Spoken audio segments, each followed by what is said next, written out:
কক্সবাজারে ৩০ লাখ স্থানীয় বাসিন্দার সাথে যুক্ত হয়েছে প্রায় ১২ লক্ষাধিক রোহিঙ্গা শরণার্থী। আবার প্রতি বছর ১৫ থেকে ২০ লক্ষ পর্যটক আসে এই শহরে, অথচ এখানকার জেলা সদর হাসপাতালটি মাত্র ২৫০ শয্যার। হাসপাতালের জরুরি বিভাগের তথ্য অনুযায়ী প্রতিদিন গড়ে এই হাসপাতালে চিকিৎসা সেবা নেন অন্তত ৮০০ থেকে ৯০০ জন মানুষ। এতদিন বিভিন্ন এনজিওর বিশেষ প্রকল্পের আওতায় কোনোরকম টেনে টুনে চিকিৎসা সেবা চালিয়ে আসলেও এখন প্রকল্পের মেয়াদ শেষ হওয়ায় মিলছে না এনজিওর সহায়তা। এতে চিকিৎসা সেবার মারাত্মক অচলাবস্থার সৃষ্টি হয়েছে। কক্সবাজার জেলা সদর হাসপাতালে ৩০ লক্ষ স্থানীয় বাসিন্দার পাশাপাশি ১২ লক্ষাধিক রোহিঙ্গা এবং প্রতি বছর ১৫ থেকে ২০ লক্ষ পর্যটক চিকিৎসা সেবা নিয়ে থাকেন। একদিকে যেমন জনবল সংকট, অন্যদিকে এনজিওর প্রকল্পগুলোর মেয়াদ শেষ হওয়ায় চিকিৎসা সেবায় দেখা দিয়েছে অচলাবস্থা। এতে প্রতিনিয়ত চরম অব্যবস্থাপনার শিকার হচ্ছেন সাধারণ রোগীরা। মধ্যবিত্তরা এবং নিম্নবিত্তরা কিভাবে আমরা সেবা পাবো আমরা বুঝতে পারতেছি না।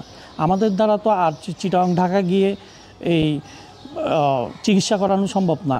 এই যে বিদেশি ১২ লাখ রোহিঙ্গা এবং স্থানীয় ৩০ লাখ মানুষ, এগুলো সবার জন্য একটি মাত্র কক্সবাজারে জেলা সদর হসপিটাল রয়েছে, তাও ২৫০ শয্যা বিশিষ্ট। এদিকে এনজিওগুলোর সহায়তা বন্ধ হওয়ার পর টানা দুদিন বন্ধ ছিল অতি গুরুত্বপূর্ণ সিসিইউ সেবা। এছাড়া বন্ধ হওয়ার উপক্রম হয়েছে হাসপাতালের আইসিইউ সেবা। এদিকে জেলার গুরুত্বপূর্ণ এই সরকারি হাসপাতাল কেন এনজিওর অর্থায়নের উপর নির্ভর করছিল, এ নিয়ে নানা প্রশ্ন উঠেছে স্থানীয়দের মাঝে। তারা বলছেন, সিসিইউ, আইসিইউ সহ সকল গুরুত্বপূর্ণ ইউনিটের সার্বক্ষণিক কার্যক্রম সরকারের সরাসরি তত্ত্বাবধানে আনা উচিত। এনজিও ফান্ড শেষ হয়ে যায় কক্সবাজারের সিসিইউ বন্ধের পথে এবং আইসিইউ বন্ধের পথে।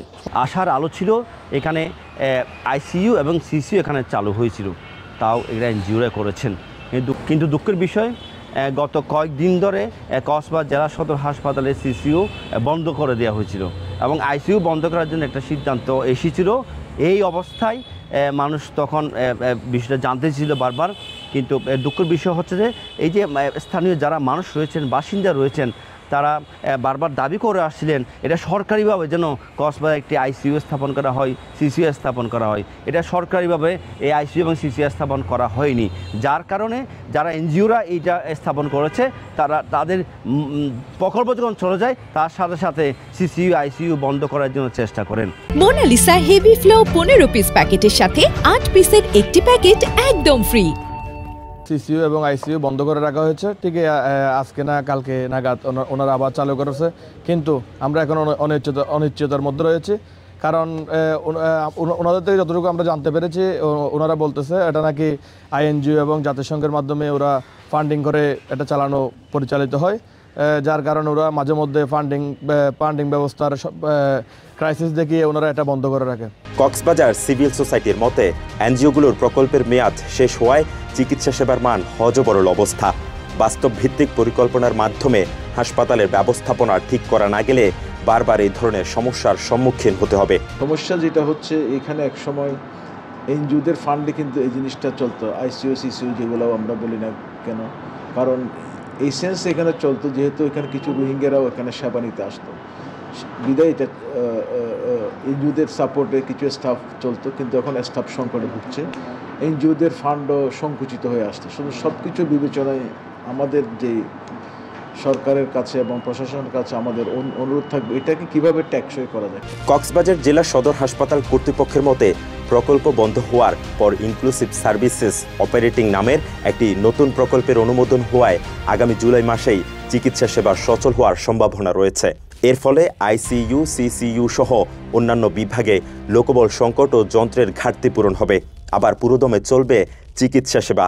তো আমাদের এখন যে মূল সমস্যা হচ্ছে, আমরা যদি অতি শীঘ্রই যে আইএসও প্রজেক্ট শুরু করতে না পারি, তখন কিন্তু এই সমস্যাটা কিন্তু থেকেই যাবে। এবং আমরা এখনও কিন্তু তারা কাজ করছে, তাদেরকে বলা হয়েছে তোমরা কাজ করতে থাকো, এটা তোমরা যেহেতু এটা সেবা দিচ্ছ, এটা জনগণ প্রতিষ্ঠান, যদি নতুন প্রজেক্ট শুরু হয় তোমাদের আশা করি তোমাদের কর্তৃপক্ষ তোমাদেরকে হয়তো বিবেচনা করা হবে, তবে এই আশ্বাসের প্রেক্ষিতে তারা কাজ করছে।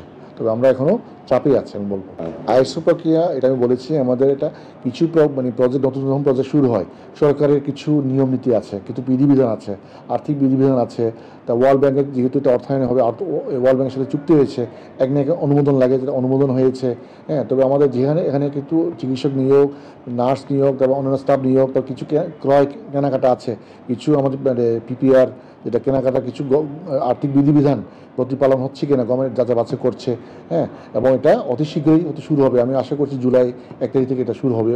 দেশের পর্যটন রাজধানী খ্যাত কক্সবাজারের মানুষ এখন তাকিয়ে আছে সরকারের দিকে।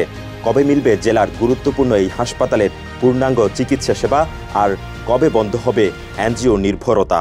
কক্সবাজার থেকে মিশু দাশগুপ্তের পাঠানো তথ্যচিত্রে মেহরাজ হোসেন, কালের কণ্ঠ।